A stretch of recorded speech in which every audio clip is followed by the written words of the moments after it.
overcoming the negative conversation, that inner dialogue that's going on all the time, even when you don't want it to be there. You can't stop yourself right now from thinking. You can't do it. It's going on. And so learning how to empower yourself, part of doing that is standing up to yourself. You've got to stand up inside yourself sometimes and say, shut up. You've got to do this. I was going to give a presentation, and this voice inside of me saying, you can't do this. You don't have everything it takes. Shut up. I'm behind on my bills, and you're telling me what I can't do. I have got to do it.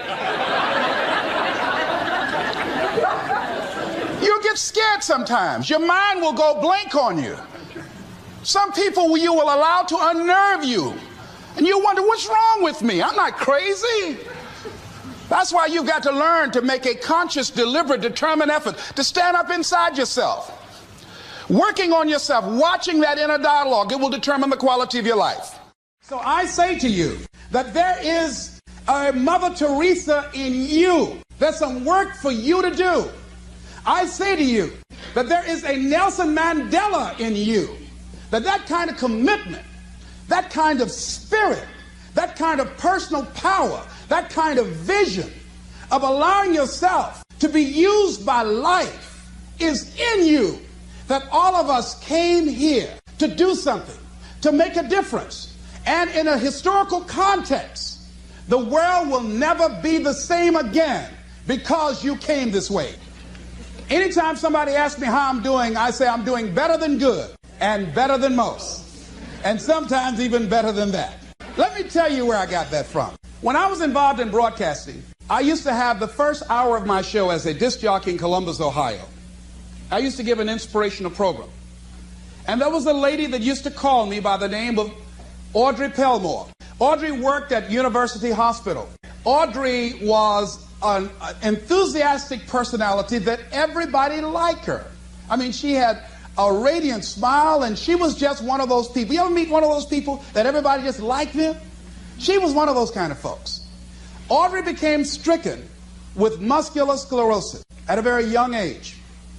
And after a while, she became confined to a wheelchair. She had children. And because of her physical deterioration, she could no longer take care of her children, and she had to be confined to a nursing home, Alum Creek Nursing Home on Nelson Avenue in Columbus, Ohio. Audrey used to have the nurses at the hospital call the radio station and put the phone to her ear. And she would ask for a certain request, and I would ask her to say a few words to the listening audience. One day, while I was doing my program, I got a call from one of my regular callers, a young lady by the name of Shirley. Shirley, on this particular day, there was a sound in her voice, and I detected that something was wrong. And she said to me, "It's nice talking to you, Les. I'll be seeing you." And I said, wait, hold a minute, Shirley. There's something wrong. She says, "There's nothing wrong." I said, "There is, Shirley. I know you. Come on, Shirley, what's wrong?" Well, Shirley had been diagnosed as having cancer of the breast. And they told her that she had a 60-40 chance of not surviving. During the time that she had had her medical examination, her husband had become distant. Through the pressure of losing her husband and the illness, she just felt, hey, I'm not the kind of person that can handle suffering, and I'd rather just end it quickly. She was at a critical point in her life, and this is the option that she decided to take.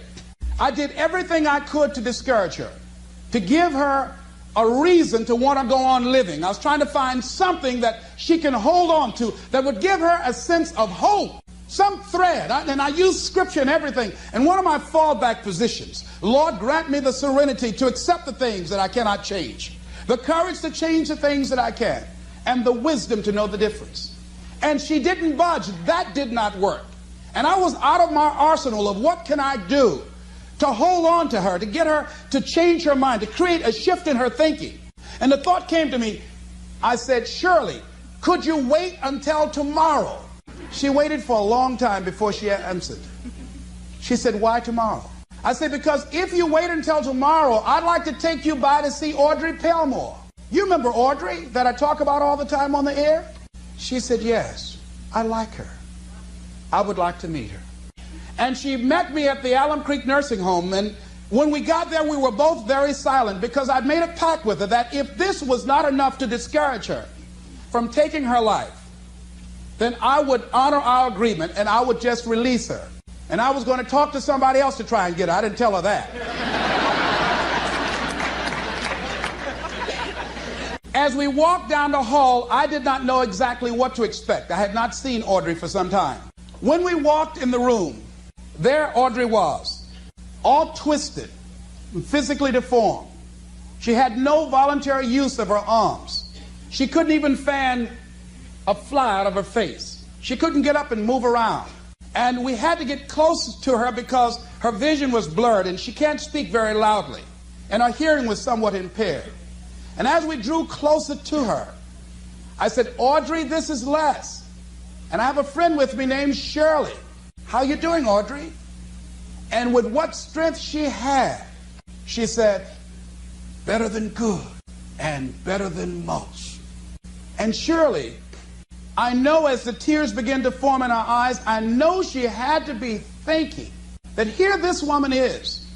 She's been on her back, a prisoner in her body for 17 years. She can't turn herself. She can't get up and go to the restroom. She said to me, Les, I'd love to be able to get up and walk out of here with you. I'd love to be able to take care of my children, to be a mother to them, to see them graduate from high school. She said, Les, I can't do that. And I'm doing better than good and better than most.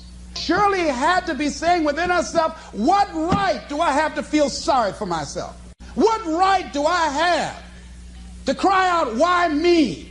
And she decided and left there with a commitment that she wanted to live with whatever time that she had left, that she had no right to cut the time off. She had no right to do that. And she left there with a new determination, a new spirit about her. And that's something about what we have, that you have. There sometimes your options are frozen. See, Audrey can't walk out of a hospital.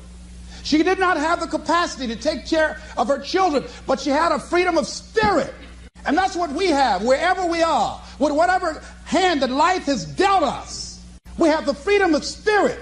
We can go through life whining and weeping, or we can have the kind of spirit that people will say, hey, there's a blessing to be around that person. The staff at the hospital used to go in her room to be encouraged and inspired by her, because she didn't feel sorry for herself. And she didn't go through life blaming everybody. I'm reminded of a young guy who was on a bus, a little young fellow, and some kids were picking at him, some bigger guys, and they kept on thumping him on the head and hiding their hands. And so he got tired of them doing that, and he stood up so he would not be around them, out of their reach. And they took him and said, sit down. They set him down. And he stood back up. He said, I don't want to sit down. They said, sit down. Didn't we tell you? And they pushed him back down. I don't want to sit down. They said, sit down. And they held him down. And he looked at him. He said, you might hold me down, but I'm standing up inside myself. And what we have got to do is know that there's something about you. There's something about us. There's a power in you that regardless of what happens to you, you can stand up inside of yourself. I think that's what the poet meant when he says, out of the night that covers me, black as a pit from pole to pole, I thank whatever gods there may be for my unconquerable soul. You have an unconquerable soul.